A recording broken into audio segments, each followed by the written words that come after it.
All right, so I have a shit ton of work to do today, but I was thinking about how much time I wasted when I first started freelancing, and I figured I'd make this video for you. If I had to completely go back to zero and restart my freelancing career, these are the things that I would do differently to literally put me ahead of every other freelancer in my level. And this is stuff that I learned the hard way by mostly just screwing up. And yes, the title is right. The last one on the list is not going to be something you want to hear, but I still hope you listen to it. It's the exact strategy that landed me my first long-term gigs. So yeah, let's get into it. Number one, I want you to do research.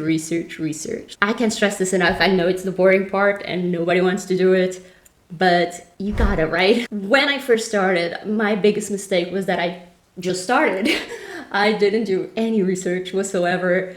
I was just so excited to actually start and put my stuff out there and get my first client and actually get paid that I just threw a profile up on Upwork and started bidding on anything that I could. And that's unfortunately how I ended up working for $5 an hour for like years. So don't do that. Trust me, spending a week, an afternoon, a couple of hours researching what you want to do is worth it. It's going to save you months, maybe even years of trial and error.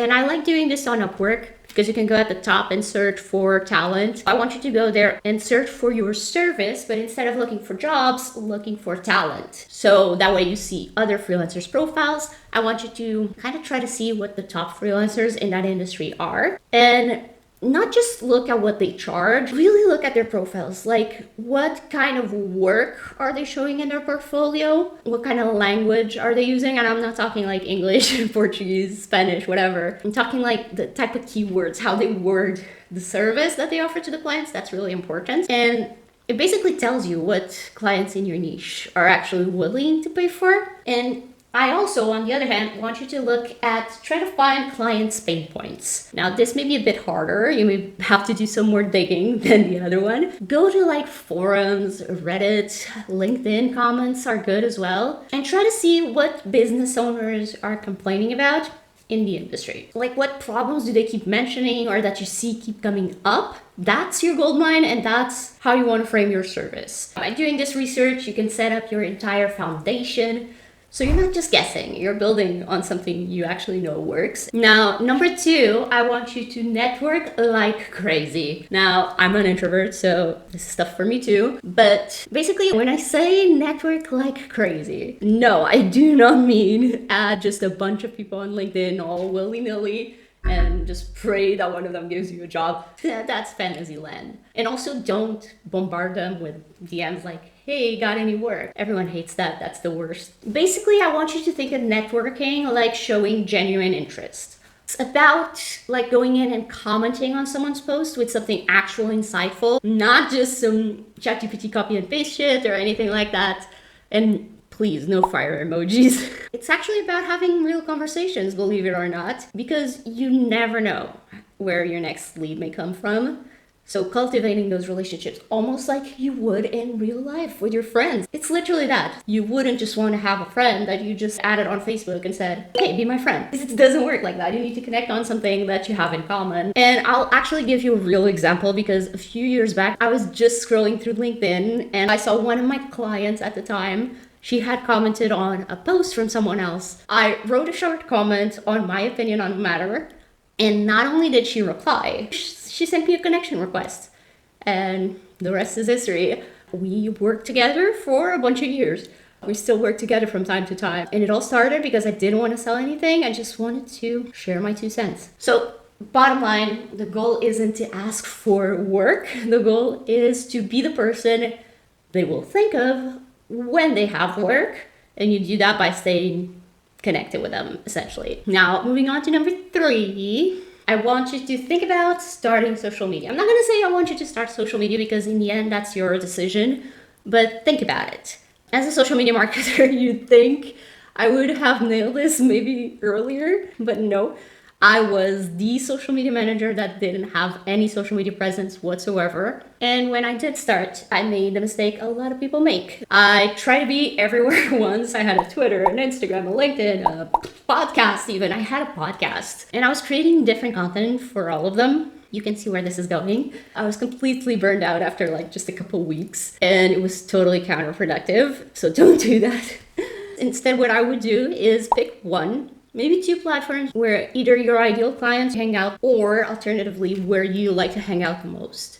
Because that way it will be more natural for you and easy. Consistency is far more important than frequency, in my opinion.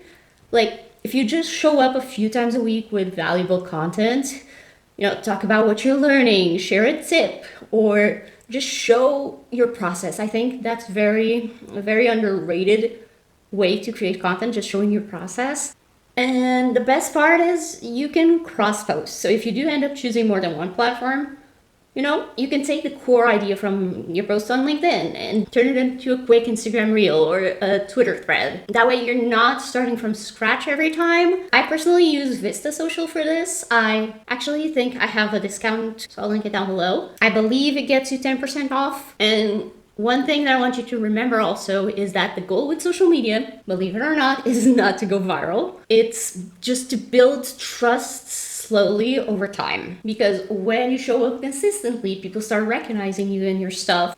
And then when you eventually slide into their DMs, you're not just a random stranger. They know you, they trust you, and it's a much easier sell. Now, number 4 is a quicker one. I want you to charge more than you think. And I really want to challenge you on this because that's where we typically sabotage ourselves and our businesses. I would say my biggest regret from the first probably 5 years of freelancing is that I was charging too little. Again, I stayed at the $5 an hour for way too long because I was just so scared of losing a potential client or an existing client by raising my rates that I would just take anything, pretty much. And here's the thing, clients actually respect higher rates, believe it or not, and sometimes they see a low price as a red flag or like a low quality thing. And if you've been trying for any amount of time, you'll know that they're always going to try to negotiate you down. So starting with a higher rate just makes sense. A simple formula you can follow, whatever number feels comfortable and reasonable for you, I would say add 10 to 20% to it. That will give you the room to negotiate if need be and actually land on a price you're happy with. And obviously this goes without saying, but in order to charge higher rates, you need to have proper positioning. You can't just say, I'm great at this, hire me. That won't fly.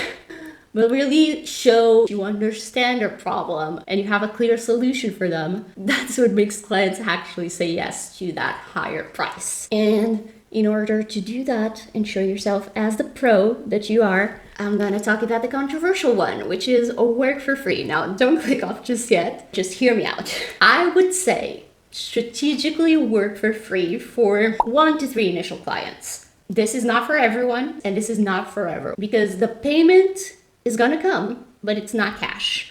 It's portfolio pieces. They need to be able to allow you to put your work that you do for them in your portfolio. That's a non-negotiable. They also need to be willing to give you a testimonial. It would be great if it was a video one, but I understand not everyone's gonna wanna do that. And you want to get a solid case study out of it if you can, because that all consists of social proof. And that is arguably more valuable than any price point you can put in your services because it will lead to more and better and higher paying clients that would just keep on coming. And that is, of course, assuming you did a good job the first time. I shouldn't have to say that, but you want to choose a client and a project that you can actually do a great job at so they don't leave you a bad review. Basically, to recap, the research tells you who to talk to and how to talk to them. Networking and social media gets you in front of them. Charging properly values your work and allows you to offer some projects for free in exchange for social proof. Now, my mistake was doing all this randomly, but your advantage is you're starting with a blueprint on day one. And remember, the goal isn't just to get gigs, it's to build something that stands on itself. If you want more unfiltered advice like this that just skips the fluff, make sure to subscribe down below and let me know if you have any questions. I'm always here to help. And yeah, talk to you soon.